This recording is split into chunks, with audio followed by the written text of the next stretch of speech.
I always knew that God existed, even from when I was a kid. We used to go to kind of Sunday school, so I kind of had a base knowledge of God, but I never knew Jesus, not as Jesus whom I know now, through salvation and through restoration. So yeah, it's just that Jesus came crashing into my life about 5 years ago. So when I was growing up, I grew up in challenging circumstances. I went through abuse I went through sexual abuse when I was about eight or 9 years old, and I also went through it again when I was 12. So I kind of felt from that point that was something that I'd made happen, and I believed that was my identity. I believed that I was and I think that grew into this kind of perception of worthlessness, of complete defeat. So I think it challenged every area of my life, but it was something that I pushed down in my teenage life and kind of rebelled against everything, never really spoke about it to anyone, but it was always there, and it was something that was suppressed. And I think in my late 30s, it was something that came back to the surface, and I was reliving events of when I was a kid, and it challenged me. It challenged me because I was lost. My identity was lost. I never understood how I fit into this world. So then I ended up drinking lots to kind of quench and to kind of put medicine on the trauma that I faced and the depression and the anxiety that I was going through. I became suicidal. I was constantly looking at ways of ending my life. I constantly had a voice which said, "You're not worthy, you're not worth it, you're better off out of this world." And I let those voices control my life. It was just crazy. And when I got into my into my 40s, I kind of started to realize that I was really a sinful person. You know, I started to realize that something was drastically wrong in my life, because when I started looking in the mirror every day, I was losing sight of the person that was looking back at me. I was completely lost. So I started kind of trying to find God in a way, or trying to find answers. So I started going to church. I started going to the Church of England church and just seeking for an answer or a solution. But I couldn't find it. I couldn't find it in the churches. I was really in a really bad place. The one stage which was part of my life was where I attempted suicide. I got really depressed, and I was on so many different drugs to try to help me with depression and anxiety, and I think that contributed as well to the need for suicide. And I'll never forget it. I just sort of left my house, switched my phone off, and I had just a perspective of ending my life. And I travelled all the way to Weston because that was where my grandparents used to live. That was where I chose to end my life. And it was really funny because in the brief moment that I just turned my phone on, my wife rang in that one moment, and she spoke to me and sort of pleaded with me not to be silly and not to do this. And so thankfully I didn't manage to end my life. I ended up going back, and I went into a whole counselling program, and I worked with groups of people in therapy, and I left that 6 months later from the therapy still feeling completely lost.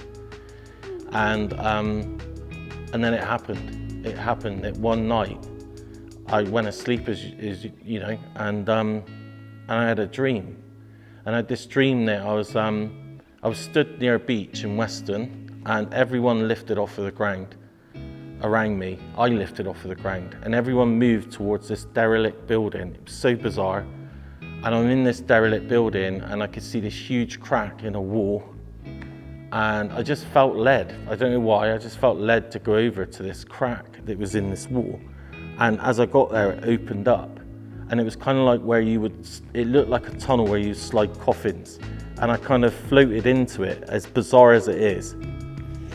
And I just seen a silhouette, and I just heard this voice say, I am your Lord God, come to me, you wretched sinner. And the minute I moved towards this voice, I was filled with this love, with this peace that I will never, to this day, ever be able to even explain. And as I was moving towards this voice, and I knew that I wanted to accept something, I knew it was God. In the split second, it changed that I was stood on the beach next to Jesus. And I just knew it was Jesus. And I said, you're Jesus. I know who you are. You're Jesus, man. I know you when I was a kid. I used to watch Jesus Christ Superstar. I know you, And all he done is he looked at me and just smiled. That was it. That's all he done. And I just walked along beside him, and I was just telling him loads of stuff, and he was just smiling. And I woke up from that dream, and the dream was so vivid, the dream was so powerful. I couldn't get it out of my head. I just couldn't stop thinking about it.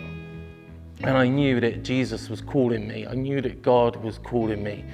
And I looked up online, and I found this prayer that said, you can give your life to Jesus. And I dropped to my knees in my bedroom, and I said, Jesus, I can't do this anymore. I know I'm a sinner. I know I need you. Come into my life, change my life. And in that moment, Jesus met me.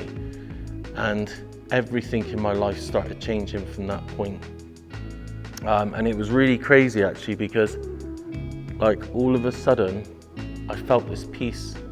And even though I didn't understand what that peace was, I knew that there was a God that loved me, a God that no matter what was going on in my life, a God who met me, a God that met me and was looking for me, a God that was seeking me. And this is why I feel this video even today. If you're watching this video, I believe that God is looking for you right now. And this video is to let you know that there is a hope, there is salvation.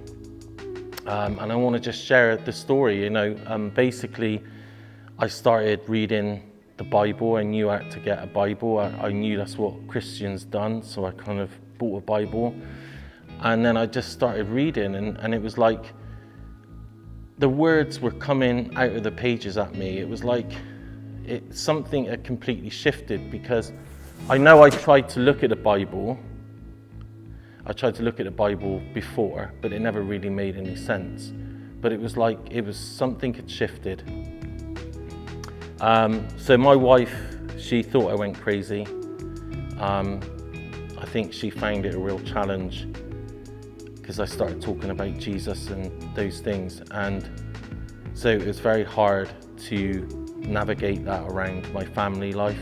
So I kind of quenched myself. Because I knew that it's not good to, push your views onto other people. That's not how people come to an understanding of the Lord.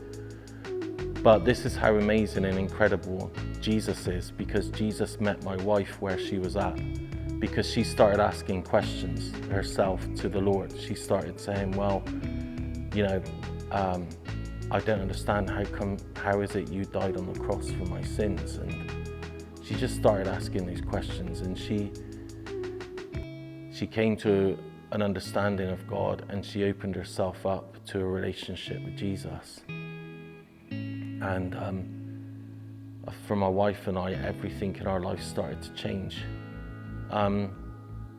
Because, the voices that I would listen to, the voices that said that I wasn't worth anything, that those voices were, they started to go, and this other voice started coming in to say, I love you,